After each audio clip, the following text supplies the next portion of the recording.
Ne fréquente pas tout le temps une maison qui te dénigre et qui te blesse. Même Jésus-Christ lui-même, lorsque Israël l'a blessé, l'a rejeté, il s'est tourné vers nous. Mais si ne cherchez pas à tout savoir. L'homme a une bouche qui parle. Et la plupart des temps, la bouche de l'homme parle négativement. Au maximum, l'homme, 70% des fois, parle du mal de l'autre et ne cherche pas à tout savoir.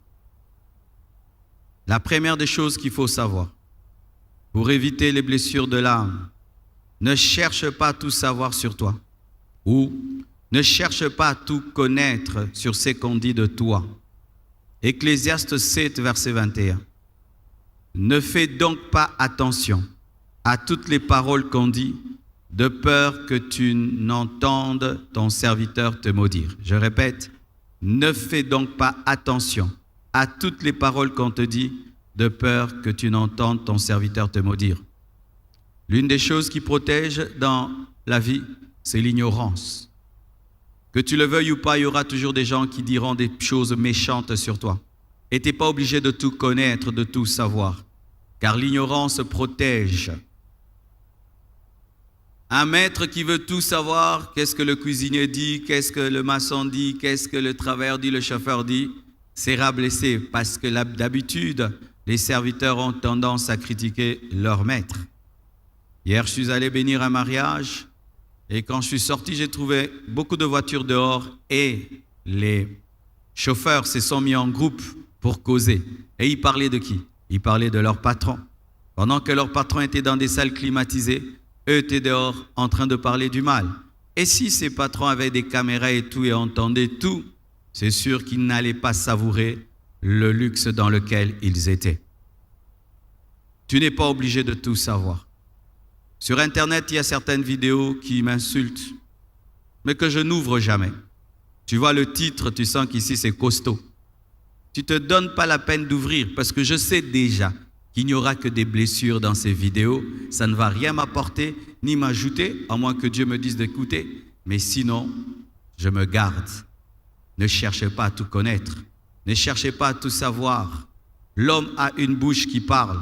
Et la plupart des temps, la bouche de l'homme parle négativement. Au maximum, l'homme, 70% des fois, parle du mal de l'autre et ne cherche pas à tout savoir.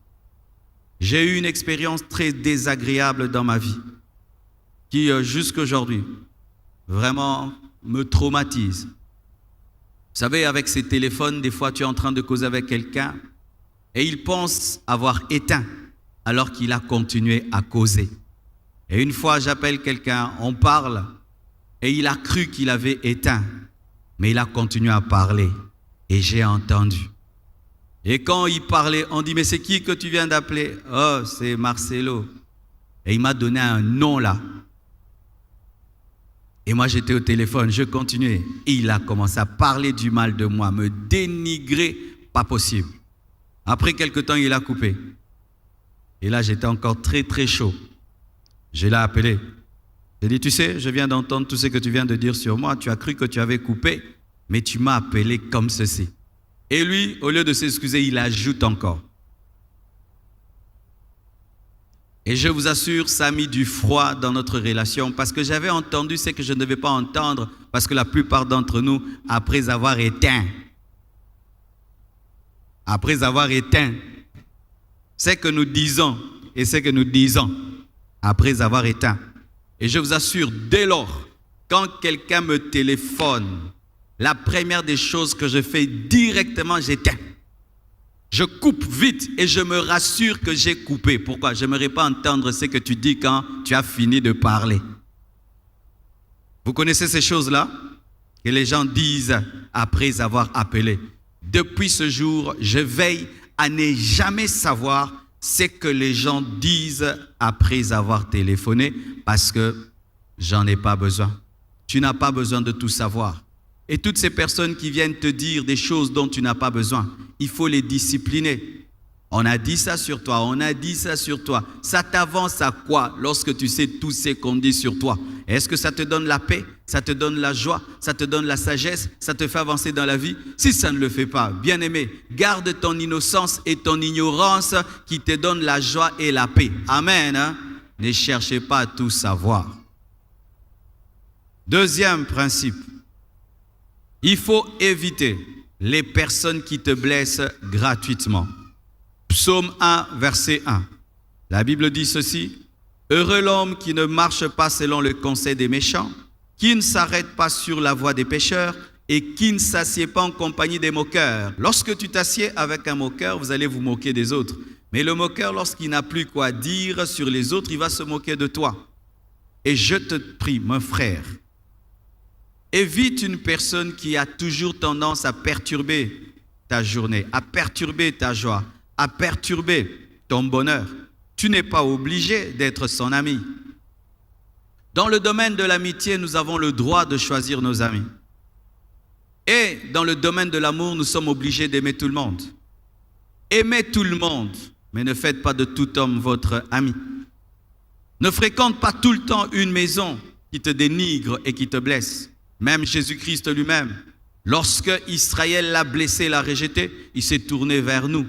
Mais si tout le temps, tu fréquentes cette personne qui te démoralise et qui te démoralise et tu lui donnes ton oreille tout le temps, tu seras blessé. Et d'ailleurs, j'ai remarqué, il y a ces personnes qui se donnent le droit de te blesser lorsqu'elles sentent que tu n'as pas de personnalité. Elles vérifient d'abord avant de te blesser.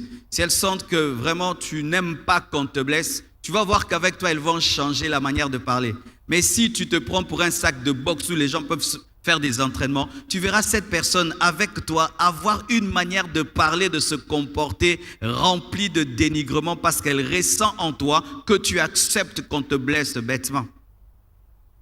Ainsi, tu vas voir avec la personne A, elle est respectueuse. Avec la personne B, elle dénigre parce qu'elle ressent en toi que tu es capable de revenir et de revenir à un endroit où on ne fait que te mépriser, te diminuer et te blesser.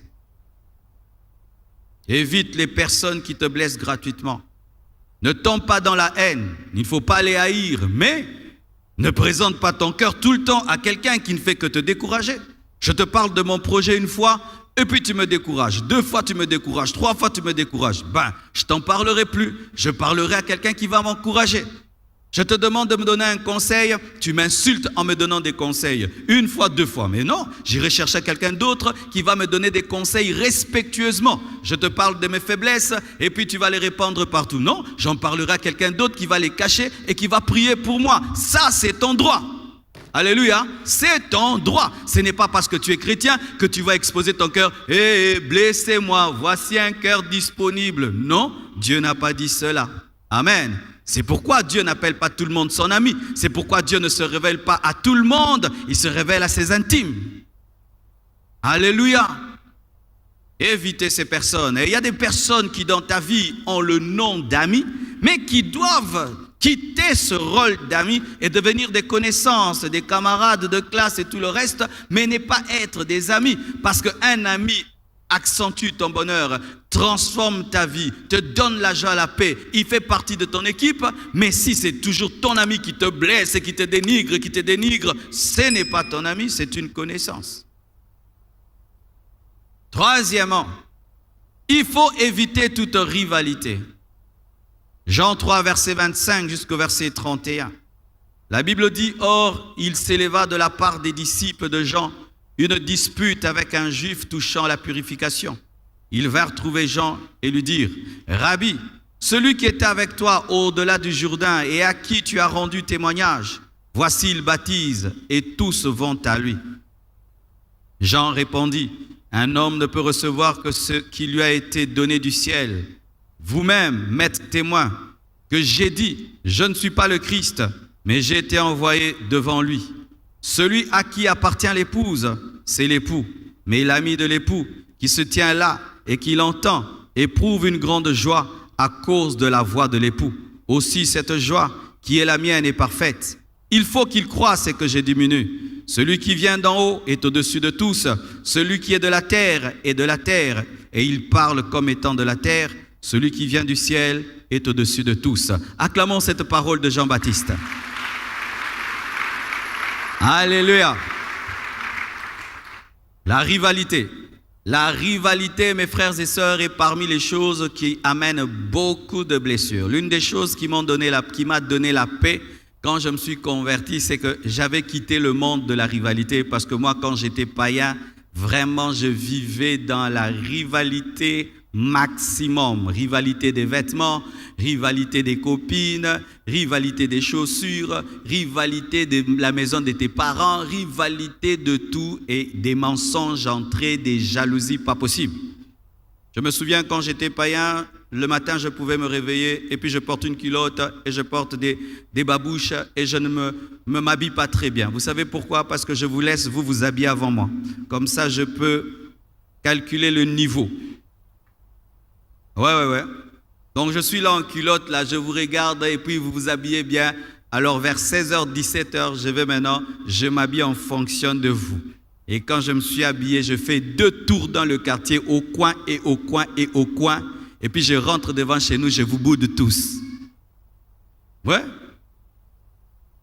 Si ton ami a une copine jolie, tu cherches une copine plus jolie. Donc tout ça, tu vis que dans la compétition, la rivalité et tu n'as pas de paix. Si seulement on te dit, tu sais ton ami là, son grand frère lui a envoyé des vêtements. Aïe, tu ne dors plus. Quelle vie ça? Ça c'est une vie. Et il y a quelqu'un qui a failli tomber dans ce piège, Jean-Baptiste. Jean-Baptiste présente Jésus. Imagine, c'est toi qui as le grand ministère de ce temps-là. Tout le monde vient auprès de toi pour être baptisé. Et dans ta foule, il y a un jeune homme aussi qui vient. Et tu parles de lui, et tu témoignes de lui. Et ce jeune homme disparaît, il va dans le désert. Mais c'est toi qui as le grand ministère. Mais quelques jours après, tes fidèles viennent, tes collaborateurs viennent et te disent, tu vois le jeune homme là qui a commencé le ministère après toi, celui que tu as présenté, il a maintenant une plus grande église que toi et tout le monde va vers lui. La plupart des temps, qu'est-ce qu'on fait? Comment on va faire pour le casser? Comment on va faire pour ramener les fidèles à nous? Mais écoutez la réponse de Jean-Baptiste, l'homme ne reçoit que ce qui lui est envoyé du ciel. Il est plus grand que moi, il est plus puissant que moi. Lui, c'est l'époux, moi je suis son ami. Et moi, je me contente que d'entendre la voix de l'époux. Oh, bien-aimés frères et sœurs, est-ce que tu as le niveau de complimenter quelqu'un qui fait plus que toi, qui a plus que toi, quelqu'un même qui te vole la vedette, qui te vole la vedette, qui te vole la vedette. Lorsqu'il arrive, on t'oublie. Comment tu te comportes face à une telle personne? Quand elle arrive, elle t'efface. Pourquoi? C'est réellement clair que toi tu baptises d'eau, elle baptise du Saint-Esprit.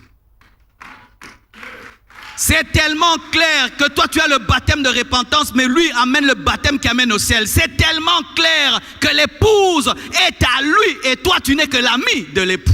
Qu'est-ce que ça te fait quand tu rencontres quelqu'un qui est clairement plus riche que toi? Qu'est-ce que ça te fait lorsque tu rencontres quelqu'un qui prêche plus que toi? Clairement, qui a plus d'onction, clairement que toi, qui a plus de grâce, clairement, où il n'y a pas photo, c'est clair. Qu'est-ce que tu fais?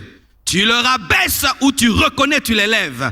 Bien-aimé, Jean avait compris le secret.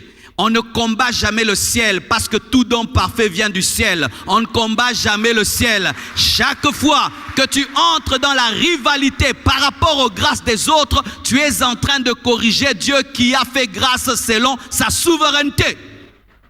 Bien-aimé, Dieu n'est pas un communiste. Regardez vos visages. Vous avez tous des yeux, tous des nez, mais vous êtes tous différents. Tous différents. Bien-aimé, je suis devant, je vois.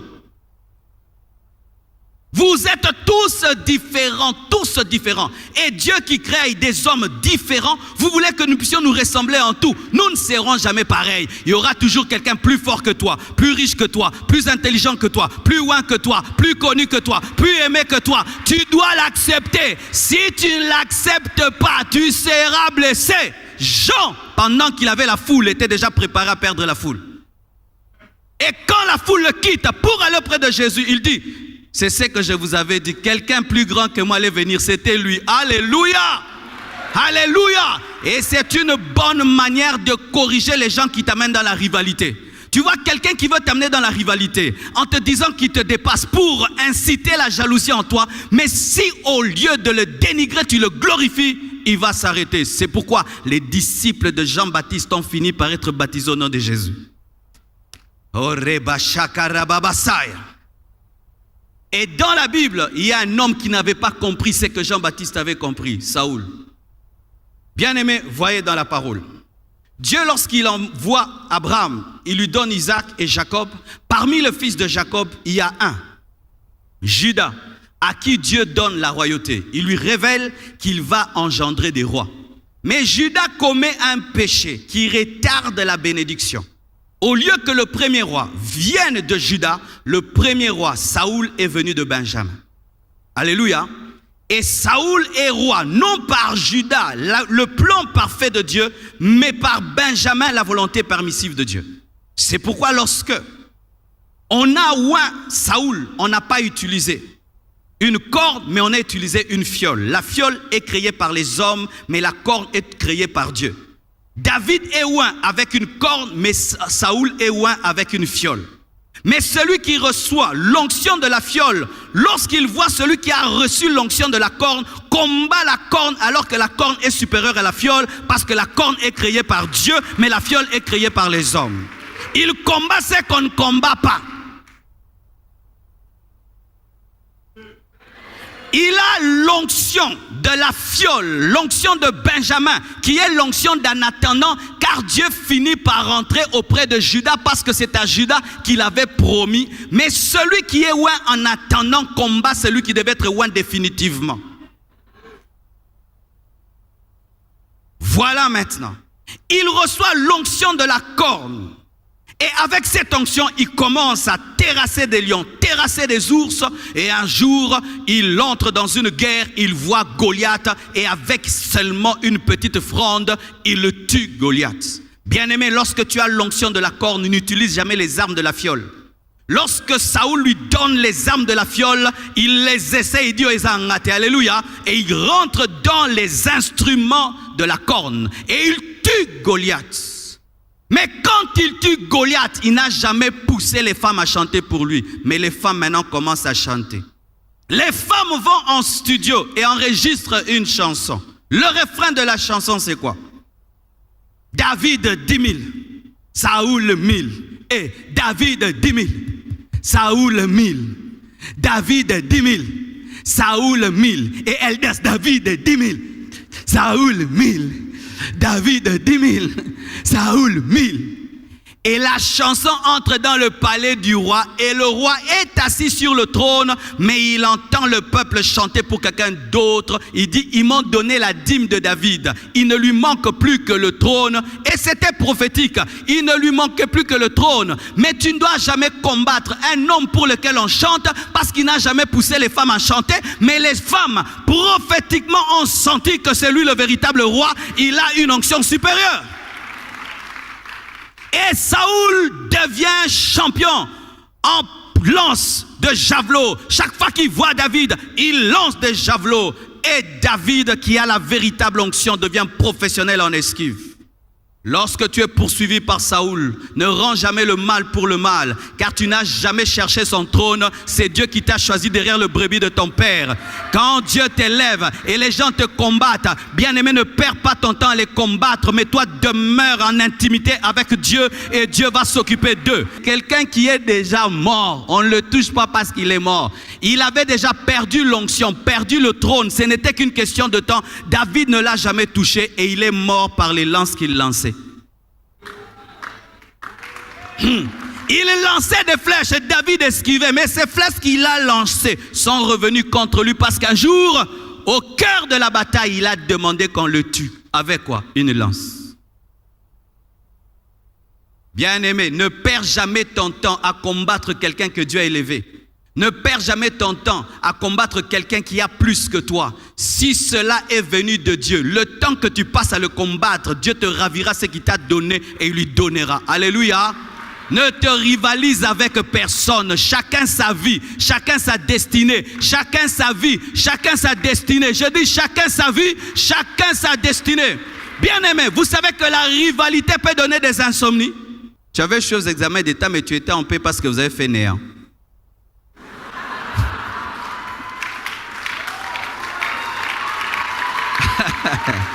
Tu sais pourquoi? Tu avais dormi en paix parce qu'il n'y avait pas de concurrence. Vous tous étiez néants.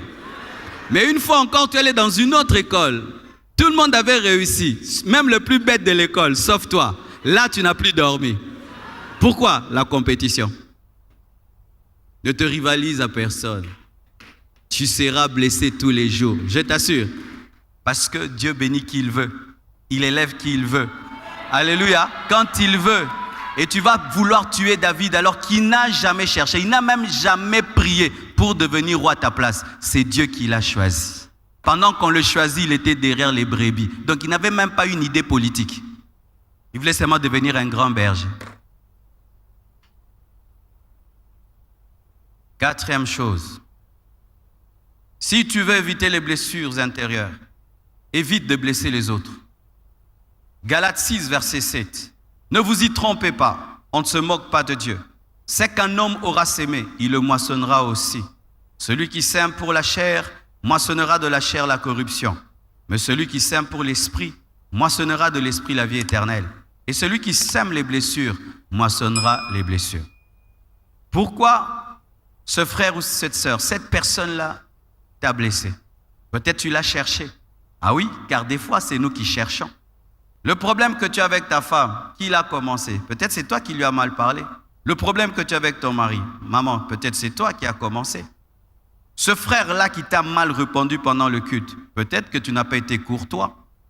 Celui qui sème des blessures récolte des blessures. La Bible nous le dit. Amnon blesse Absalom. Quand il couchait avec Tamar, il savait que c'était la sœur d'Absalom. Et les frères se connaissent. Ils savent que mon frère là, il est rancunier, n'est-ce pas? Dans la famille, on se connaît, hein? Que lui là, il est rancunier. Lui, il se bat jusqu'au sang. N'est-ce pas qu'on se connaît dans la famille? Que petit frère sera bundika makile gotanga, ok gotumbole. Et quand il couche avec Tamar, il savait que Tamar était la sœur d'Absalom. Si Amnon n'avait pas touché à Tamar, Absalom n'allait jamais le tuer. Tu as des problèmes avec Absalom parce que tu as touché à Tamar. Et vous savez quoi? Absalom touche à Tamar. Plutôt, Amnon touche à Tamar, mais n'a jamais présenté des excuses à Absalom. Tu blesses quelqu'un, mais jamais tu lui présentes des excuses. Alors que ce sont des gens qui peuvent accepter d'être en froid avec toi pendant une année. Lorsque tu provoques un homme, demande pardon. Lorsque tu blesses quelqu'un, demande pardon. Sinon, tu seras blessé en retour. Sache ceci, mon frère. Si tu es capable de blesser avec la langue, les autres aussi en sont capables. Si tu es capable de blesser avec ton attitude, les autres aussi savent le faire. Si tu es capable d'être mal poli, les autres aussi en sont capables. Voici, en chacun de nous, il y a un roi. En chacun de nous, il y a un fou. En chacun de nous, il y a une reine. En chacun de nous, il y a une folle.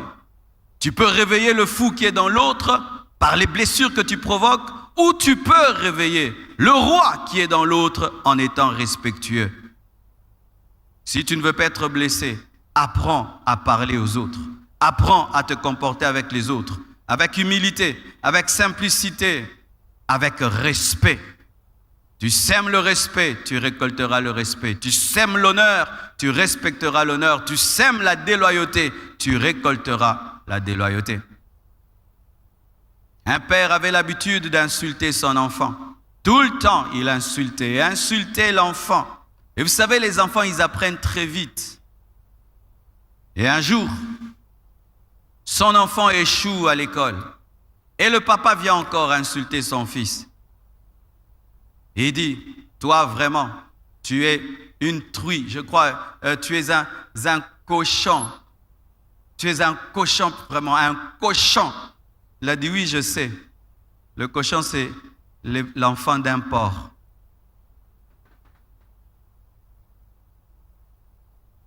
Vous avez compris, hein? Il a dit, si je suis cochon, c'est parce que tu es mon père. Parce que si tu étais intelligent, j'allais être intelligent. L'enfant que tu insultes là, il peut aussi t'insulter, papa. Il a une bouche. L'enfant que tu tapes tous les jours, un jour, il peut te taper. Vous pensez vraiment que mon enfant peut arriver à me tabasser pour rien? Je suis l'oracle, me tape.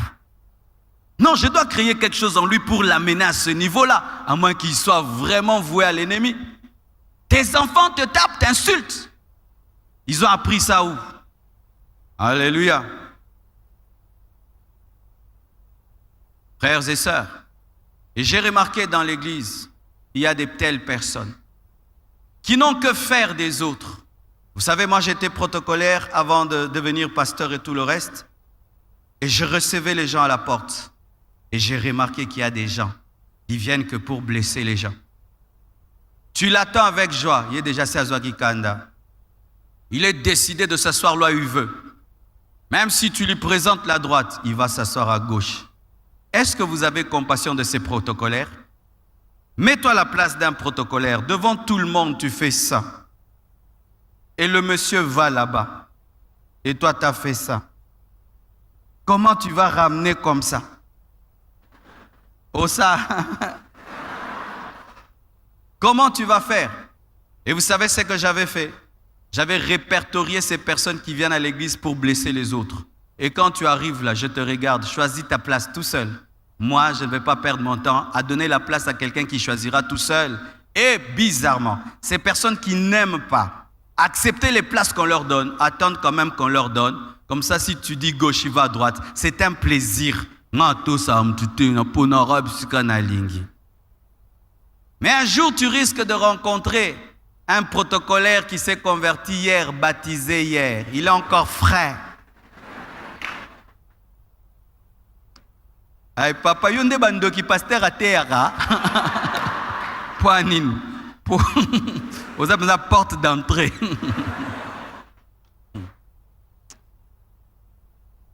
Alléluia.